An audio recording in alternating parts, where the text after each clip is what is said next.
آفاق فاروقی نئے پروگرام کے ساتھ آپ کے سامنے ہوں۔ موضوع یقیناً پاکستان ہے، آڈیو لیکس ہیں، جو آئی ایم ایف کے کہنے پہ رپورٹس آئی ہے، اس پہ جو شور پڑا ہوا ہے، خان صاحب کے جو تبلیغی اسلامی بھاشن ہے، ایک پرائم منسٹر کی جگہ وہ اب اسکالر بن گئے ہیں، مذہبی اسکالر، اور قوم کو تسلیاں، وعدے اور جو معاملات ہیں ان سے صرف نظر، جیسے نہ کوئی مہنگائی ہے، نہ کوئی لوٹ ہے، نہ کوئی کھسوٹ ہے، سب کچھ اسموتھ ہے اور معاملہ آگے بڑھ رہا ہے۔ وہ کہتے ہیں نا کہ جب بلی آ جائے اور کبوتر آنکھیں بند کر لے تو سب کو پتہ ہے کیا ہوتا ہے۔ تو اس وقت بلی نے آنکھیں مکمل بند کر لی ہیں، کبوتر نے آنکھیں بند کر لی ہے، اور بلی دروازے پہ پنجے مار رہی ہے کہ تھوڑی سی بھی درز کھلے دروازے کی تو وہ اندر داخل ہو اور پھر اصل تماشا ہو۔ موضوع کی طرف بڑھیں اس سے پہلے جن لوگوں نے چینل سبسکرائب نہیں کیا ہے وہ چینل سبسکرائب کر لیں تاکہ انہیں نوٹیفیکیشن ملتا رہے۔ کل رات یہاں کی رات تھی، یقیناً پاکستان میں تو صبح تھی، خان صاحب جہلم میں کوئی القادر یونیورسٹی ہے وہاں تھے، اور ان کا بھاشن وہی بالکل ایسا لگتا تھا کہ ضیاء الحق مکمل طور پہ زندہ ہو کر سامنے کھڑا ہے ہمارے۔ آپ نوٹ کریں کہ جب ضیاء الحق آئے، ہم مسلمان ہیں پہلے سے، سب کو پتہ ہے، اور میرے خیال میں عرب کے مسلمانوں سے زیادہ راسخ العقیدہ ہمیں سمجھا جاتا ہے کہ ہمارے یہاں کہیں انتہا پسندی بھی ہے، ہم گفتگو کرنے کو بھی تیار نہیں ہوتے، کہ جہاں مذہب آیا تو روک دیتے ہیں کہ صاحبزادے بس اب چپ، کہ مذہب کے لیے تو کہتے ہیں نا کہ یہ منطق، دلیل اور استدلال سے اوپر کی چیز ہے۔ تو ضیاء الحق نے اس دور میں اپنے مذہب کو اسپریڈ کیا، اپنے اقتدار کو طول دینے کے لیے۔ پی ٹی وی ہوا کرتا تھا، روز حدیثیں، نئی سے نئی حدیثیں جو ہم نے کبھی سنی بھی نہیں تھیں، پڑھی بھی نہیں تھیں، ہمارے بزرگ بھی حیران ہوتے تھے۔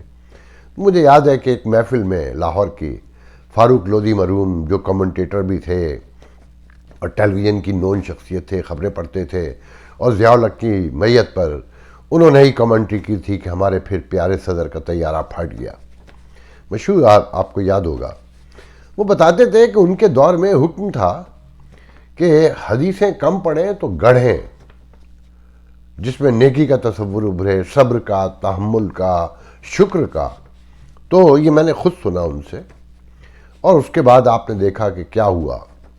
اب آپ نوٹ کریں، اسی کا فائدہ اٹھا کے نواز شریف اور ان لوگوں نے کوشش کی کہ اسلامی دن میں یہ اسلامی ماحول دکھاتے، رات کی ان کی اپنے محفلیں، اپنے طریقے، اپنے زندہ رہنے کے۔ بنیادی طور پہ حکمران طبقہ ایک ہی ذہنیت سے کا مالک ہوتا ہے، مگر یہ سب کچھ چھپ کے کرتے ہیں۔ سیکولر لبرل مائنڈڈ لوگ جو ہیں ان کے یہاں کچھ اخلاقیات ذرا ڈیفرنٹ ہیں، کہ کچھ چیزیں اوپن بھی ہیں، کچھ چیزیں وہ بھی چھپا لیتے ہیں، خاص کر ہمارے خطے میں۔ تو آپ نے دیکھا، ہم نے دیکھا کہ نواز شریف بھی امیر المومنین بننا چاہتے تھے، مگر جب فوج کو احساس ہوا کہ بھئی یہ تو ہمیں بھی اب نگلنے پر اتر آیا ہے، تو چلتا کیا، سعودی عرب گئے، پھر ایک تاریخ ہے جو سب کو پتہ ہے۔ اس کے بعد دیکھیں، بکتا تو ابھی ہمارے خطے میں جہاں بھی جہالت ہوگی، انتہا پسندی بڑی آسانی سے بکے گی۔ آج آپ ہندوستان میں بھی دیکھ رہے ہیں نا کہ وہ حنیف نے کالم لکھا بی بی سی میں کہ ہندوؤں کو اچانک پتہ چلا کہ 100 کروڑ لوگوں کی ایک مظلوم اکثریت ہے ہندو جو ہے، تو ان کے ابھی پریویل کرتا نظر آتا ہے۔ تو خان صاحب جو نئی نئی پیری مریدی شروع کی تھی، ہمارے سینئر ہارون رشید صاحب جیسے لوگ انہیں پیروں کے لے کے جایا کرتے تھے۔ مجھے خود ہارون رشید نے بہت تفصیل سے بتایا ہے کہ روات کے پاس کہاں جو نئے پیر تھے، ابھی کچھ 4-5-6 سال پرانی بات ہے کہ میری ان سے ملاقات ہوئی، بہت طویل ملاقات تھی میریٹ اسلام آباد میں۔ تو پورا واقعہ، اور یہ جب کیانی ہوا کرتے تھے، اور یہ ابھی چھپا نہیں تھا، جب ہارون رشید صاحب نے مجھے پورا سنایا کہ کیانی کے گھر میں تو گوشت بھی بڑی مشکل سے پکتا ہے، وہ اپنے بھائیوں سے کچھ نہیں لیتے۔ بہرحال میں اس قصے کو رہنے دیتا ہوں۔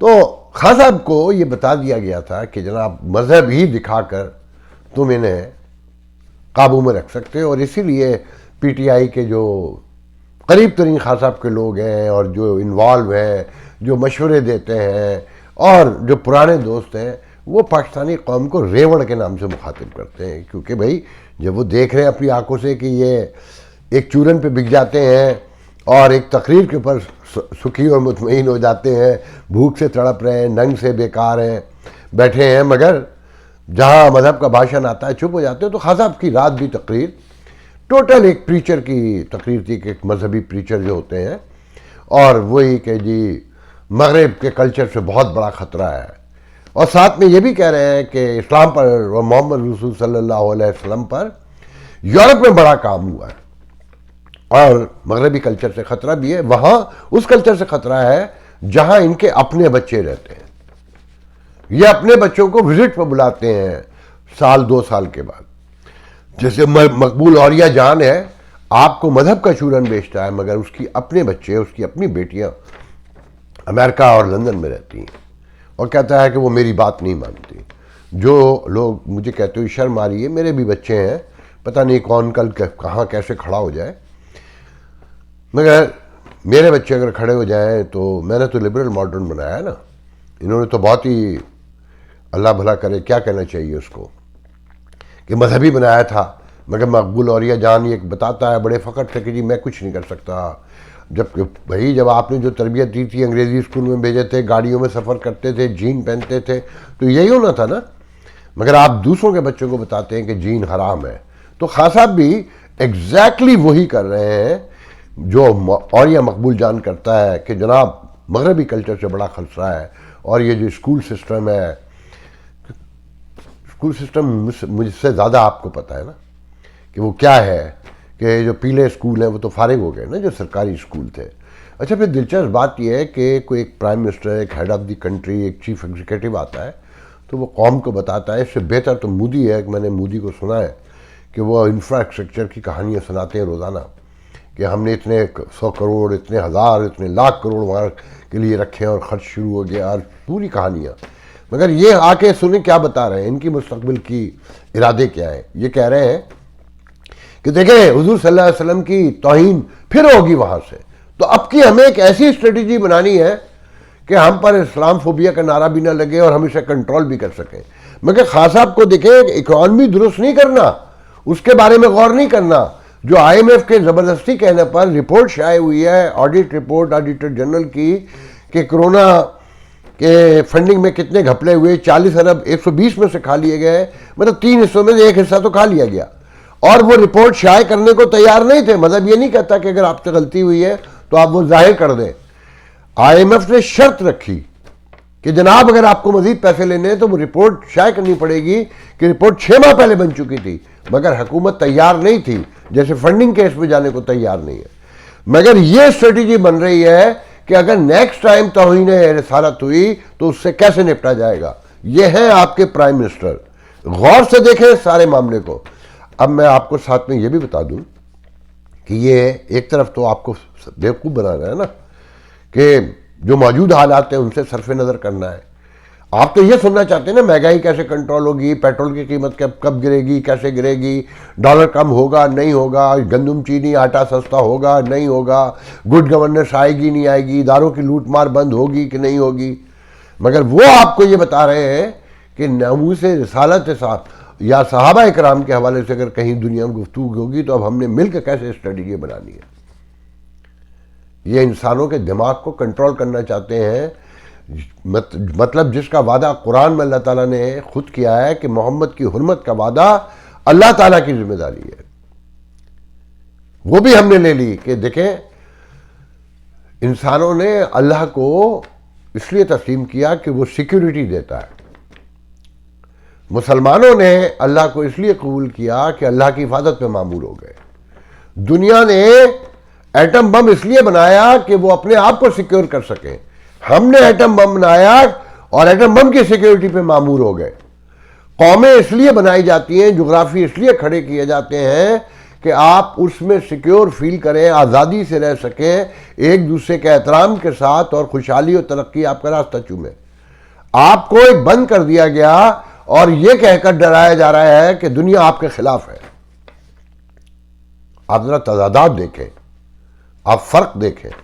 مگر ساتھ میں آپ کو یہ بھی بتا دوں کہ خاصا بھی یہ یوں اور تواتر اور زور شور کے ساتھ کر رہے ہیں کہ خبریں یہ بی بی سی میں محمد حنیف بہت نامور ترین کالم نگار ہیں، بہت سینئر صحافی ہیں، بہت ہی کمال لکھتے ہیں، انہوں نے کالم لکھا ہے کہ جناب کہیں آسرا دے دیا گیا ہے علامہ سعد رضوی لبیک والے کو کہ وہ بھی پرائم منسٹر ہو سکتا ہے، کہ سنی ووٹ پہلی بار سواد اعظم، پورا ایک قصہ ہے، وہ پڑھیں اور انجوائے کریں۔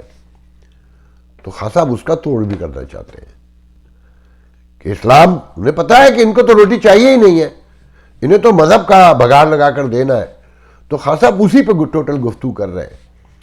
آپ صرف بار بار یہ سوچیں کہ اگر ایک صادق امین انسان یہ کر سکتا ہے کہ وہ رپورٹ اگر جس میں نااہلی، بدعنوانی یا بے قاعدگی تھی تو اسے چھپایا جائے، مگر نہیں، خان صاحب، اور ابھی تک کوئی تحقیقات کا حکم نہیں دیا انہوں نے کہیں نہیں کہا۔ دیکھیں اس لڑائی میں اور اس جھوٹ، اس فراڈ میں، اس مکاری میں، دیکھیں آپ کی عدلیہ ٹکا ٹوکری ہو گئی، میڈیا آپ کا ٹکا ٹوکری ہو گیا۔ ہم دیکھ رہے نا، روز خبریں چھپ رہی ہیں کہ ریاض ملک کے حوالے سے جو سوشل میڈیا پہ کوہرام ہے، اور ان کی میڈیا کے مالکان کی، اور جو ہمارے ملک ہے، بلکہ میں آج یہ بھی کہوں گا کہ عظیم دانشور صحافی جو اینٹی اسٹیبلشمنٹ، جو جمہوریت کے دیوانے متوالے، انسانی حقوق کے رکھوالے ہیں، اگر ان کے اختیار میں نہیں ہے خبر دینا یا کالم لکھنا، استعفیٰ تو دے سکتے ہیں نا۔ اگر متحد ہو کے استعفیٰ دے دے تو کیا آپ کا کیا خیال ہے یہ اخبار، یہ الیکٹرانک میڈیا سروائیو کر سکتا ہے؟ مگر نہیں، یہ ایسا کبھی نہیں کریں گے۔ میں نے کہا کہ میرے لیے میرا اسٹینڈرڈ الگ ہے، آپ کے لیے ہے جو پابندیاں، اخلاقیات، موریلٹی ہے نا، وہ صرف آپ کے لیے ہے، میرے لیے نہیں ہے۔ میری اخلاقیات یہ ہے کہ میری ضرورت، میرے تقاضے، میرا انوائرمنٹ کے مطابق پورے ہونے چاہیے۔ سارے ادارے ٹوٹ چکے ہیں آپ کے، کوئی امید نہ رکھے۔ میرے بہت ہی قریب کے جاننے والے نے مجھے کل فون کیا کراچی سے، اور کہا کہ یار کیا تم یہ خان صاحب اور اس پہ لگے ہوئے ہو، سب کچھ ختم ہو چکا ہے، یہاں یہ حالات ہیں، یہ جو نسلہ ٹاور گرا ہے، ایک نسلہ ٹاور تھوڑی ہے، قطار در قطار نسلہ ٹاور کھڑے ہوئے ہیں، اور پوری حکومت سندھ گزشتہ 12-13 سال سے یہی کام کر رہی ہے، یہی ایم کیو ایم کرتی تھی۔ اس نے کہا 26 سب رجسٹرار آفس ہیں ریونیو کے، جہاں سے 13 سے 14 این ایس سی ملتی ہیں، اور 10,000 روپے سے این ایس سی شروع ہوتی ہے، 2 لاکھ تک جاتی ہے عام ٹھیکیدار کے لیے۔ جو بڑے ٹھیکیدار ہیں وہ کروڑوں کی باتیں ہیں، اور وہ پیسے دیے بغیر ممکن نہیں ہے۔ ایک سب رجسٹرار آفس سے مہینے کے 2.5 سے 3 کروڑ روپے رشوت نکلتی ہے، جن میں سے 35 سے 40 لاکھ روپے صرف ریونیو کے منسٹر کو جاتے ہیں۔ مجھے نام نہیں ہے، میرے پاس موجود ہے کہ جی 26 میں سے 25 رجسٹرار کراچی میں سندھی ہیں۔ ایک شاہد اقبال نام کا آدمی کوئی اردو اسپیکنگ ہے، اور بتاتے ہیں کہ شبیر حیدر کوئی ٹھیکیدار ہے، وہ پورے سندھ کے سب رجسٹرار آفس سے رشوت وصول کر کے ریونیو کے وزیر کے ہاں پہنچاتا ہے، پھر آگے جاتے ہوں گے۔ اس کو انہوں نے بتایا 3 حصے ہوتے ہیں، کہ ایک رجسٹرار کا اپنا حصہ ہے، ایک وزیر کا حصہ ہے، اور ایک محکمے کا اپنا حصہ ہے۔ تو انہوں نے کہا ہر طرف، ایک نام یہ بتایا کہ کوئی، میں تو نام دیکھ کے آپ کو بتا سکتا ہوں کہ جناب ایک کوئی ندیم بلوچ ہے جو نیب میں بھی مطلوب رہے ہیں، پھر اس کے بعد مرتضیٰ نندوانی ہے جو 8 رجسٹرار آفس سے چند وصول کر کے بھتہ ریونیو کے منسٹر کو پہنچاتے ہیں۔ انہوں نے کہا یہ تو بالکل معمولی بات ہے، اور اب رجسٹرار آفس خالی پڑا ہے جہاں روزانہ 300 لوگ آتے تھے، 400 لوگ این او سی لینے، وہاں 15-20 بھی نہیں آتے، کہ جب تک یہ معاملہ ٹھنڈا نہیں ہوگا اس وقت تک کام دھندا شروع نہیں ہوگا۔ تو حضور سب کچھ ختم ہو چکا ہے، اور آپ کا پرائم منسٹر یہ بتا رہا ہے کہ آپ نے اگلی بار توہین رسالت ہوگی دنیا میں کہیں تو آپ نے کیسے نبٹنا ہے، مگر رپورٹ شائع نہیں ہونے دیتا کرپشن پہ، بے قاعدگی پر، مگر تحقیقات نہیں ہونے دیتا، کیونکہ آپ کو دم اور درود پہ لگایا ہوا ہے، صبر و شکر تحمل پہ لگایا ہوا ہے، کہ بس آپ سوشل میڈیا دیکھیں نا، بھرا پڑا ہے مکمل طور پہ آیتوں سے، دعاؤں سے، کہ کس مرض کا کیا، کون سی آیت علاج ہے، بلا شبہ ان سب میں اثر ہے۔ مگر قرآن پڑھ کے تو دیکھیں، وہ صاف لکھا ہے اس میں کہ اگر دعا کرنی ہے نا تو اس سے پہلے اپنا عمل چیک کرو، اپنی محنت، جد و جہد، اسٹرگل، آنیسٹی کے ساتھ وہ کام پورا کر کے آؤ جس کی کامیابی کی دعا مانگ رہے ہو. پھر اس کے بعد دعا مانگو اور مجھ سے صلے کی امید کرو. اور اگر میں صلہ نہ دوں تو اپنے گریبان میں جھانکو اور اپنے آپ سے پوچھو کہ کیا غلطی ہوئی جو صلہ نہیں دیا میں نے. یہ دنیا کو بے وقوف نہیں بنا رہے، یہ آپ کو بے وقوف بنا رہے ہیں. خدا کے لیے سمجھیں، ہوش کریں. یہ ورنہ ریاست ریت کی طرح آپ کے ہاتھ سے پھسل رہی ہے. میں بہت سی باتیں نہیں کہنا چاہتا. میرا یہ ایشو نہیں ہے کہ آڈیو آیا کہ شکیل الرحمان سے کیا بات ہوئی، میاں عامر سے کیا بات ہوئی. یہ سب اسی کا حصہ ہے. جب ریاستی نظام ٹوٹ جائے، کنٹرول دیکھیں، جب چند لوگ مل کے کوئی کاروبار کرتے ہیں تو اس کے بھی اصول و ضوابط بناتے ہیں نا، کہ غلطی نہ ہو، کہیں شبہ پیدا نہ ہو، ایک دوسرے کی نیت پہ شبہ نہ ہو، شک نہ ہو، اور مل بانٹ کر کام کر کے گرو کیا جائے. تو جب ایک قوم بنتی ہے تو وہ آئین لاتی ہے نا، اسی طریقے سے جیسے چند افراد مل کے کوئی کاروبار کرتے ہیں. یہی کاروبار ہے نا ریاست. تو آئین جو ہے وہ ہمارے رائٹس بتاتا ہے کہ کس نے کیا کرنا ہے. مگر یہاں تو آئین اٹھا کر رکھ دیا گیا ہے اور ایک جنگل کا قانون ہے مکمل طور پر. میں صرف آپ سے ہی کہوں گا کہ دیکھیں، میں یہ سمجھ رہا ہوں اب کہ معاملات سدھرنے کے بجائے خراب ہونے جا رہے ہیں. انجام کا آغاز ہوتا نظر آ رہا ہے مجھے، کیونکہ سمجھنے کو کوئی تیار نہیں ہے. دھوکے پہ دھوکا، دھوکے پہ دھوکا. ہماری والدہ کہتی تھیں، پھر بعد میں ہم نے پڑھا بھی، کہ ایک جھوٹ چھپانے کے لیے 70 جھوٹ بولنے پڑتے ہیں. تو آپ کی ریاست میں مکمل طور پہ یہی ہو رہا ہے جو میری ریاست بھی ہے، میرے بہن بھائی بھی ہیں. میں اسی لیے کنسرن ہو کر بولتا ہوں. میں طویل آپ کو اور ہزاروں خامیاں اور اچھائیاں بتا سکتا ہوں. دیکھیں، ایک تو طریقہ یہ ہے کہ میں کہوں کہ نہیں، اللہ سے امید رکھیں، مکمل درست ہو جائے گا. تو 70 سال کا جائزہ لے لیں. جو لوگ آپ کو امید اس وقت دلا رہے ہیں ان سے پہلے یہ کہیں کہ پہلے خرابیاں گنوائیں کہ انہیں، اور پھر یہ بتائیں انہیں درست کیسے کرنا ہے.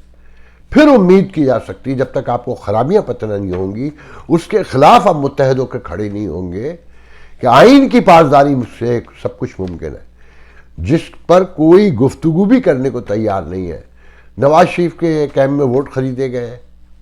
میں تو بہت پہلے آپ سے کہہ چکا ہوں کہ آپ آج فوج پیچھے ہٹ جائے. جو جتنی کرپشن ہو چکی ہے، جتنی بدنیتی پھیل چکی ہے، کوئی کسی کو اپنے اپنے علاقوں میں ایمانداری سے ووٹنگ نہیں کرنے دے گا، کسی بھی طریقے سے نہیں کرنے دے گا. کہ ریاستی ادارے جب تک مضبوط نہیں ہوں گے کوئی کنٹرول میں نہیں آئے گا. سماج اسی طریقے سے کنٹرول ہوتے ہیں جس طریقے سے مذاہب میں بتایا ہے کہ جزا اور سزا پہ کھڑے ہوتے ہیں. آج کے لیے اتنا بہت ہے. انشاءاللہ آپ سے کل پھر گفتگو ہوگی. اللہ حافظ.